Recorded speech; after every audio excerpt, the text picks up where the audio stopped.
থাইল্যান্ডে বন্দুকবাজের এলোপাথারি গুলি, নিহত 22 শিশু সহ মোট 34 জন। ভয়ঙ্কর কাণ্ড থাইল্যান্ডে।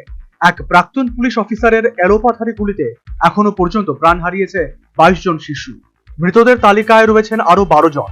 এখনো পর্যন্ত মৃত্যুর সংখ্যা ছুঁয়েছে 34। থাইল্যান্ডের ইতিহাসে এটা এখনো পর্যন্ত সবচেয়ে ভয়ঙ্কর মাস শুটিং এর ঘটনা।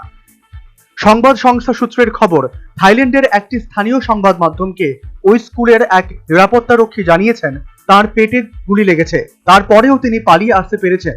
তার দাবি, স্কুলের ডিরেক্টরকে গুলি করা হয়েছে, স্কুলের ভিতরে পড়ুয়ারা আটকে রয়েছে বলে দাবি ওই নিরাপত্তারক্ষীর। থাইল্যান্ডের দক্ষিণে শংখলা প্রদেশের হাত ইয়াই জেলার একটি স্কুলে এই ভয়ঙ্কর ঘটনা ঘটেছে।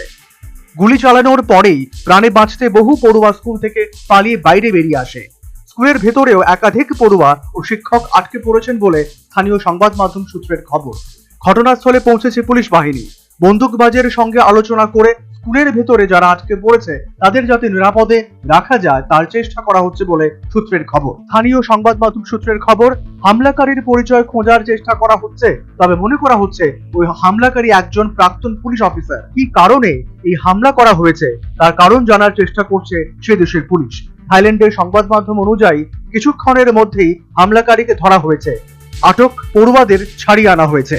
National bureau report, news vanguard.